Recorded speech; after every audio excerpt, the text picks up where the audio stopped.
Damos la bienvenida aquí en Esferas de Poder al presidente del Colegio de Abogados de la República Dominicana, el doctor Trajano Vidal Potentini. Muchísimas gracias por el honor.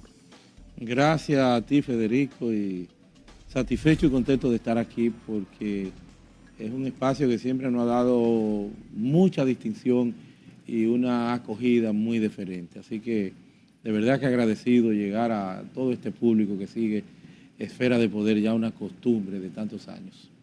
Fíjese, doctor, actualmente está en vigencia, pero diferido, más bien está diferida la aprobación del nuevo Código Penal, que a raíz de casi 200 años logra reformarse esa normativa para adaptarla a los nuevos tiempos. Sin embargo, sobre esta normativa existe una serie de discusiones acerca de puntos que deben ser más perfectibles. Entonces se está difiriendo la aplicación para el 26. ¿Qué usted cree sobre todo esto? Mira, el Código Penal en términos oficiales, estaríamos hablando de 141 años de haber estado en vigencia. En términos oficiales, 1884, que es cuando se traduce, y más que traducir una adecuación al idioma español, de lo que habían sido ya algunos intentos de traducción en el año 1845. Eso es en términos reales, oficialmente. Correcto. Pero como bien tú señalabas, más de 200 años. Esa es la realidad, en el orden práctico ya, porque es el código napoleónico de 1810. Haití, uno de los primeros estados del continente, el primer país de color negro en liberarse, en declarar su independencia. Posteriormente, en 1822, lo que sería para la nación dominicana, no República Dominicana, somos república a partir de 1844, 6 de noviembre, cuando nos erigimos en Estado, y esa nación le damos expresión jurídica cuando la organizamos con una constitución.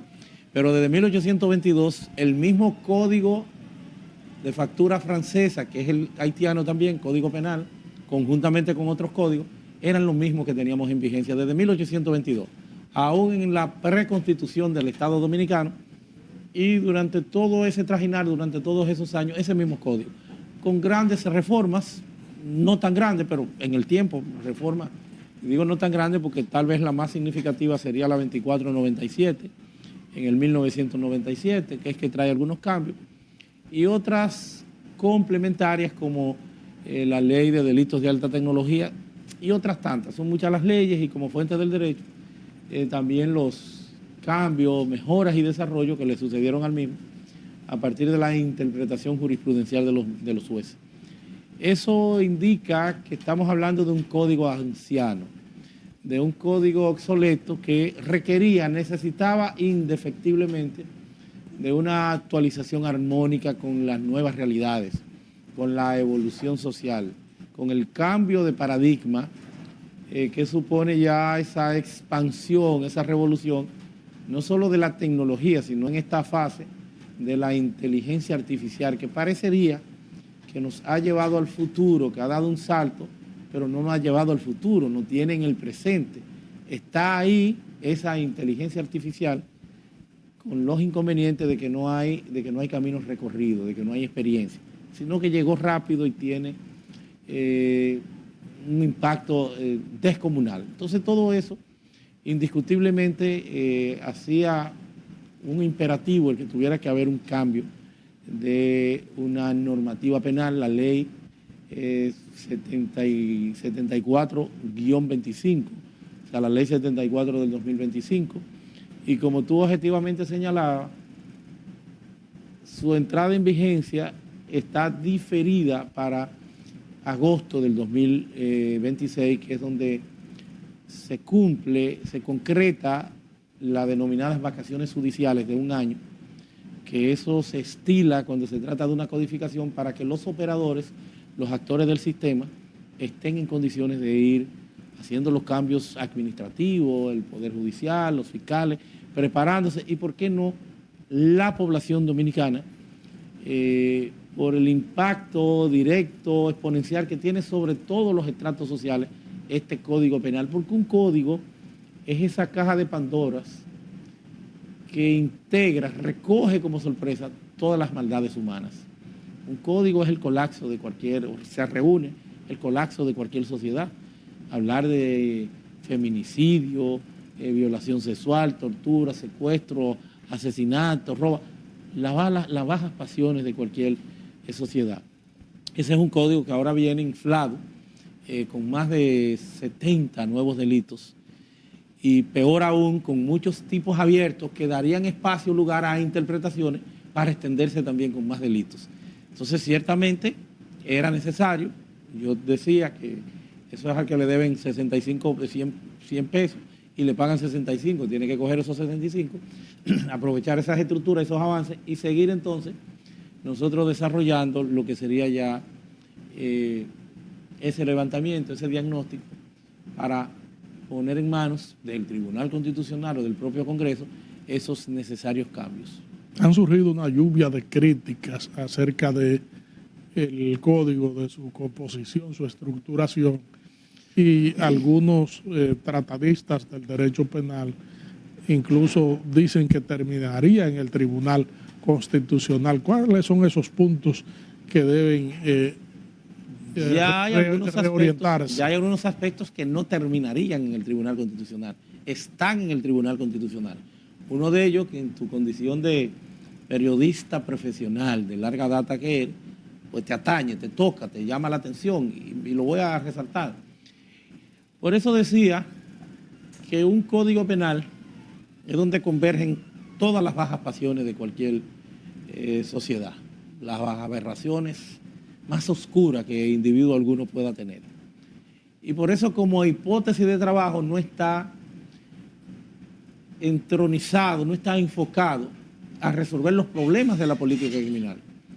Es un instrumento de política criminal que débilmente tiene una función preventiva. Eso se le llama en derecho penal la función, en este caso, la prevención general de la pena, que más que todo es el zarandeo, el disuasivo social que te llevan cada vez que tú ves que llevan a una persona presa y que tú oyes donde el vecino, que le cantaron 30, 20 años y que esa familia se destruye. Ese efecto de perturbación en la sociedad es lo que se llama como el componente lesionador, como prevención general negativa del derecho penal o de la pena, que es el fundamento que tiene. Pero fuera de ello, los códigos no están para resolver ningún problema. Los códigos se activan a partir de que se ha cometido el hecho del fenómeno criminal que tiene otras causales y que con políticas públicas y mejores condiciones de vida que se combate. Entonces, esa hipótesis de trabajo refleja el colapso de cualquier sociedad y por qué no la coexistencia de ese, diríamos, de eso que es propio a los seres humanos, la vida fácil, la corrupción, ese lado malo, ese equilibrio que hay en cualquier ser humano, porque hay muchos buenos, pero hay otros que no son tan buenos. Entonces, este código ciertamente tiene muchas falencias, por eso especifiqué que se trata de 100 pesos, te pagaron 65, tú tienes que seguir peleando por los 35, como tiene también muchas bondades, y a eso se está dedicando ahora mismo el Colegio de Abogados de la República Dominicana, en una campaña de socialización que nosotros estamos llevando a cabo de la nueva normativa, con cursos. Hoy domingo, estaríamos nosotros en una actividad en La Caoba ahorita. Nos va a estar acompañando el doctor Ricardo Nieves, el doctor Francisco Manzano, y presentando el Código Penal, una publicación que hemos hecho no solamente digital, sino también física, presentándola, y vamos a estarla llevando por todo el país, resaltando las buenas nuevas y también los aspectos malos que serían los que tendrían que considerarse. Por eso te digo que uno de los que pudieran resultar más perturbadores es el artículo 310, que ese ya lo llevaron el abogado Manuel Bordas del grupo Alofoque, lo llevó ya al Tribunal Constitucional, y es un artículo de gran perturbación. Artículo 310 te habla del ultraje a los funcionarios públicos, pero cuando te habla del ultraje, deja eso muy abierto, deja eso en una tensión eventual de lo que sería la libertad de expresión como un rublo fundamental en cualquier democracia y que tiene un carácter instrumental y que tiene protección constitucional, versus eventualmente lo que serían entonces, pero de forma desproporcionada, el honor, la intimidad, o sea, la tensión entre estos derechos fundamentales. Pero le da una protección especial al funcionario, porque te dice, mira, el funcionario que es ultrajado, que es ofendido, hasta con un gesto, ya eso deja un ámbito muy discrecional, porque vamos a ver cuál sería el gesto, si eso se puede considerar, eso deja mucha tela por donde cortar y deja un escenario muy abierto, pero más aún retrata también una desigualdad, una asimetría salarial en la República Dominicana. O sea, destapa, pone en relieve las grandes barbaridades que hay aquí, porque debe tener un rango ese artículo dentro de la penalidad, que puede ser hasta un año, más de un año, pero deja también como agravantes ahí el que te pueden meter una multa de 1, 2 o 3 salarios, no equivalente a los salarios mínimos. Oye, qué locura, que es un estándar normal, natural, y que se proyecta en un plano de igualdad, porque es un estándar que está ahí, es salario mínimo, sino que para el ultraje del artículo 10, al que tú le haces así, al que le dice así al funcionario público, o sea, sería sobreblindar el funcionario, se va a pagar en función de lo que gana el funcionario, del salario que tiene el funcionario. Imagínate que tú ofendas, o que se dé por ofendido el del Banco Central, o el de la Superintendencia de Bancos, o cualquiera de estos jerarcas de altas cortes y de órganos constitucionales que ganan cientos y cientos de miles de pesos. El que ofende al del Banco Central o al de la Superintendencia va a pagar 5 o 6 millones de pesos. El del Banco Central gana 1 millón y tanto largo de pesos mensuales. Entonces eso trae de forma descarnada, además de todo, por eso digo el impacto social, el que todas esas cosas tienen que revisarse. Entonces ese hay que cambiarlo. Y hay otros tantos que hay que corregirlo y que hay que mejorarlo. Y hay otros que es innecesario tocarlo o plantearlo porque están comprendidos dentro de una generalidad que es castigada. Por ejemplo, el feminicidio conexo. ¿Qué es lo que hace referencia el feminicidio? Que si tú vas a la casa y además de que intenta matar a la mujer, no puede matarla, mata a un sobrino, mata a la suegra, esos son feminicidios conexos. Y eso se calcula de manera agravada. No había necesidad porque eso se subsume como tipo penal en otro ámbito más general, un homicidio, por ejemplo, calificado. Entonces, por eso hay un catálogo que tiene un crecimiento no solo de esas 70 infracciones nuevas, más de 70, sino que es indeterminado. Y eso va a aumentar la conflictividad, va a aumentar la cárcel y, como dijera, que es otro punto, aspecto que nosotros estaríamos también revisando y discutiendo, lo dijera con una clarinada espectacular, una persona de muchas luces, de gran experiencia, el magistrado José Alejandro Vargas, que decía, mira, me preocupa el mínimo de las penas, los mínimos altos de las penas, ese rango, ese espacio que hay entre el mínimo y el máximo. O sea, los mínimos están muy altos. Entonces el juez no tiene rejuego para manejar todas estas penas y eso traería consigo el que una carrera ilegal de esta que hacen, si deviene en una muerte hasta accidental, pero fruto del inicio de una carrera accidental, le pueden caber hasta 20 años. Entonces posiblemente hay uno que otro tema que pudiera ser objeto de revisión y es lo que estaremos haciendo nosotros como Colegio de Abogados en este periplo que a nivel nacional, con la distribución de miles de códigos estaremos haciendo, con un estudio introductorio, todas estas preocupaciones que yo te estoy planteando aquí, hacemos ese levantamiento en ese estudio que tiene el código, por mi parte y el profesor Francisco Manzano, hay unas 200 páginas de doctrina, de explicaciones, de las novedades, de los aspectos, no solo de los positivos, en el entorno que yo desarrollo, hago referencia a ese artículo 310, hago referencia a las incongruencias, a la amenaza que pudieran haber también con la libertad de asociación y una serie de temas que deben ser corregidos, deben ser mejorados. Pero indefectiblemente habemos papa, habemos código, es lo importante que tenemos un código, ese humo negro que sale en el Vaticano, negro, blanco, aquí está blanco ya, y eso nos permite ya empezar a hacer entonces un cambio con un gran impacto. Por eso hay que conocerlo, hay que estar constante y permanentemente. Es un gran impacto, es un cambio de paradigma total y absoluto aquí se va a caer preso por cosas que culturalmente entendíamos que no era nada. Por ejemplo, habla de la falsedad en un documento. No es solamente que falsifiques el documento, es que el contenido inclusive de quien te lo dé no se corresponda con la verdad. Antes un médico daban hasta los talonarios firmados y la gente, un relajo, o actualmente es un relajo para coger una licencia en un trabajo y hasta lo llenan ellos mismos. Ojo que eso sería un problema grande con cárcel hasta de 1 año para el médico y para el que lo use. O sea, ese relajo que se tenía en los tribunales de que para una audiencia llevaban cualquier certificado médico, tendrían problemas ambos, el que usa el certificado y el que da el certificado.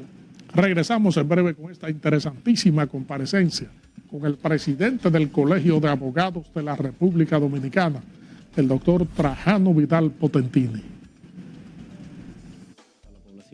Hay temas que por la naturaleza de lo mismo, a partir de principios que adopta este código, o sea, se basa, se fundamenta en la principiología. El artículo 2 pues, instituye principios que son parte de derechos humanos.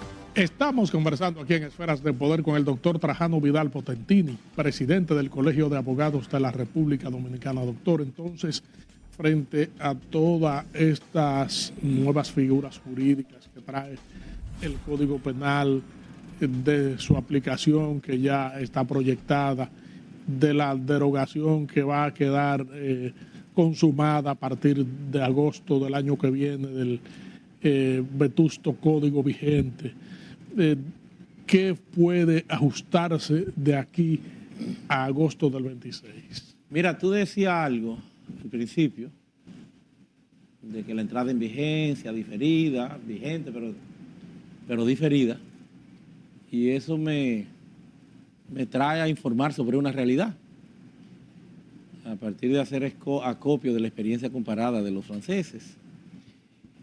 Y es que hay temas, y es bueno que lo sepa la población, hay temas que por la naturaleza de lo mismo, a partir de principios que adopta este código, o sea, se basa, se fundamenta en la principiología. El artículo 2 pues, instituye principios que son parte de derechos humanos, de derechos fundamentales consignados en la Constitución. Trae 14 principios rectores de este código. Y cuando te habla de favorabilidad, indica, como pasó en Francia, la posibilidad de que aún sin entrar en vigencia, se puedan operativizar algunos aspectos para concretar esos principios constitucionales. Por ejemplo, una persona, yo recuerdo la ley 2497, la ley 2497 se llevaba, modificaba, por ejemplo, la infidelidad, que era un delito, pues la despenalizó. La 2497, en el Código Penal, que esa infidelidad era un delito. Y me retrotraigo más allá, cuando yo era un muchacho, la dificultad a veces era probar esa infidelidad. Y recuerdo en mi pueblo, que 2 personas la amarraron desnudo y la llevaron a la fiscalía para poder demostrar. Como cuerpo de delito. A la policía, sí. Lo llevaron el tiempo casi de la caverna, ¿verdad? Estamos hablando de muchos años.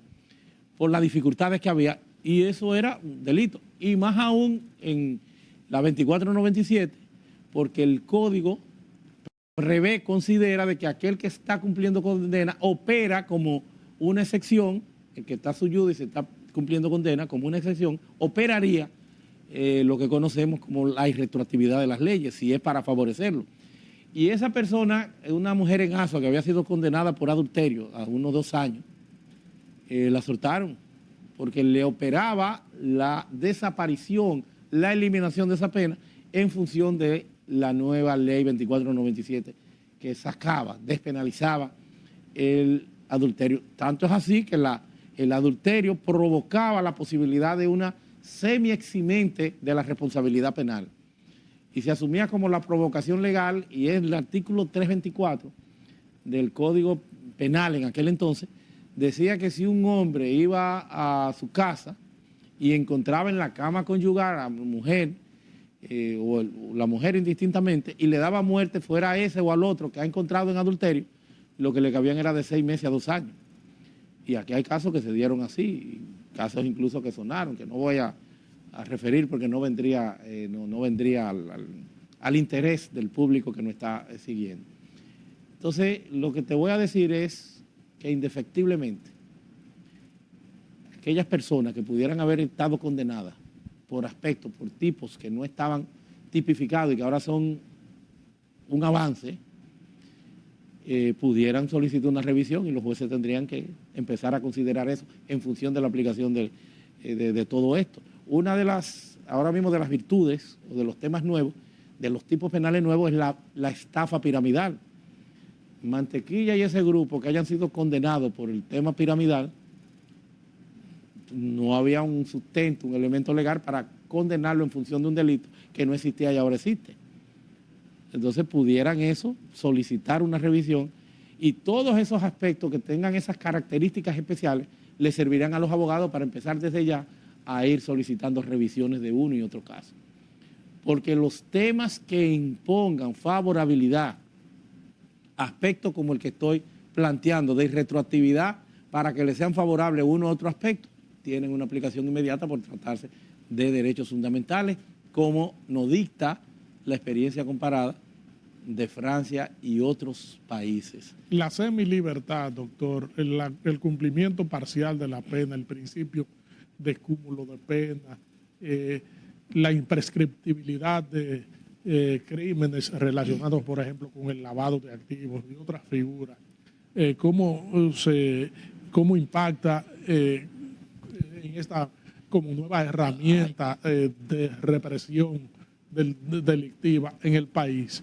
¿Cree usted que sería apropiado, por ejemplo, la semilibertad y la aplicación parcial de la pena, el cumplimiento parcial de una pena privativa de libertad, por ejemplo? Mira, el tema de semilibertad, esos son ámbitos que son más que todo propios del derecho procesal penal. De hecho, están configurados, están consignados. Se habla de medio libre, de permiso laboral, y son figuras que la instituye el Código Procesal Penal y se están desarrollando. Eso serían algunas de las críticas. Hay temas que no necesariamente debieron haber estado previstos en el Código Penal porque son del fuero interno, del área, del ámbito de especialización de la parte procesal penal. Pero todo eso es positivo porque son los aspectos alternos a la prisión. A la prisión porque nuestro sistema hoy por hoy se erige como uno de los campeones del mundo a nivel de prisión preventiva y por eso está siempre en entredicho esa verdad interina que se llama presunción de inocencia. Aquí primero se tranca y se continúa posteriormente investigando. Y esa prisión preventiva entonces opera como una pena anticipada, lo cual se traduce en una violación. Entonces hay muchos temas con los que hay que seguir avanzando, que hoy nos permiten que podamos examinarlo en su justa dimensión. Tú hablas de cúmulo de penas, eso no existía aquí y es parte de la estructura que trae el nuevo código y que es la acumulación por un concierto de delitos diferenciados o por la comisión dentro del mismo delito de varios tipos penales. Por ejemplo, una persona roba, pero roba con un arma ilegal. Está el robo como delito, pero está también el arma ilegal como delito. Eso trae consigo entonces un proceso acumulativo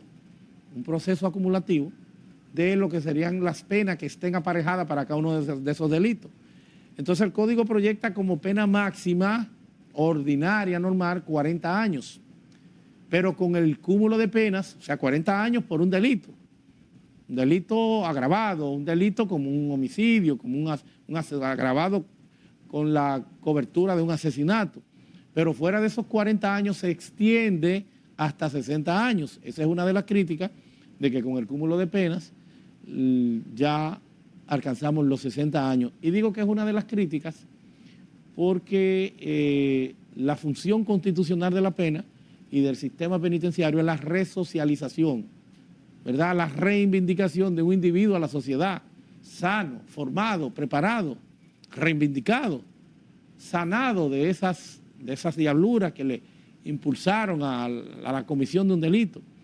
Entonces tú dices, bueno, pero una persona condenada a 60 años, si la imputabilidad es a partir de los 18 años, de los 18 años ya para el Código Penal, porque ya antes de los 18 años es muy limitado y es un tema propio de la ley 136-03, que instituye el sistema de protección de niños, niñas y adolescentes.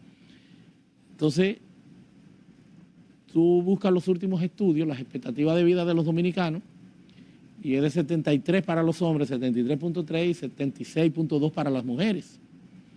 Entonces, una persona que cae preso a los 18 años, si le tiran 60 años, es una pena perpetua, porque no va a pernoctar, no va a sobrevivir todo ese tiempo. Es muy difícil y mucho menos en las cárceles que están tan hacinadas y que tienen tanto problema. Y que es comprensible que así sea. Una cárcel no puede ser un hotel. Si se está llevando quien lo trajo, el que está afuera, en el día a día, imagínate al que está preso, porque ha afectado el orden público, la sociedad, llevándose de paro la violación de bienes jurídicos como la vida, que dejan tantas secuelas y tanto impacto en cualquier familia, entonces no debe ser objeto necesariamente de ningún tratamiento especial, sí respondiendo a los estándares de los derechos humanos y demás. Entonces hay muchas críticas, esa es una de ellas. Otra que tal vez debió ser objeto y que tendremos nosotros que analizar en su justa dimensión, en este levantamiento, en todos estos trabajos que vamos a estar haciendo en todo el país. Vamos a estar el miércoles también en San Cristóbal. Estamos iniciando diplomados, estamos repartiendo códigos por todos los lados, porque todo esto, reitero, tiene un impacto. Esto va a tocar las puertas de todas las casas, desde la más alta hasta la más baja de República Dominicana, el impacto de la criminalidad en todas sus manifestaciones. Tenemos que conocer esto porque se va a caer preso por cualquier cosa y porque la conflictividad se va a aumentar porque hay más punitividad, hay un catálogo más amplio de delitos, hay más por qué llevarte a los tribunales, hay más por qué enjuiciarte, con muchos temas que no sabemos todavía el impacto porque debimos convocar un escenario multidisciplinario de profesionales, sociólogos, por ejemplo, llevar a la alcoba matrimonial, a la cama matrimonial, el Código Penal, pudiera resultar una perturbación a nivel de la denominada llamada violación sexual. No sé hasta dónde había esa necesidad de verificar, de concretar ahí esa previsión. Debió ser objeto de un impacto más allá de cómo irrumpiría eso en la familia. Como que hay muchas cosas que tal vez deban ser analizadas con más propiedad. ¿Qué es lo que estaremos haciendo para servir esos insumos? Lamentamos que el tiempo se haya terminado, doctor, en esta conversación tan fructífera e ilustrativa para la colectividad acerca de una norma que es de vital importancia para el derecho positivo dominicano, para la persecución y sanción del delito y que habrá de entrar en vigencia el año que viene. Ojalá los ajustes propuestos puedan prosperar para que así tengamos una legislación plena y aplicativa en el espacio y el tiempo. Esferas de Poder siempre será un canal abierto. Gracias. Gracias a ustedes, amigos televidentes, por habernos acompañado en esta interesantísima comparecencia con el presidente del Colegio de Abogados de la República Dominicana, el doctor Trajano Vidal Potentini. Proseguimos con nuestro contenido.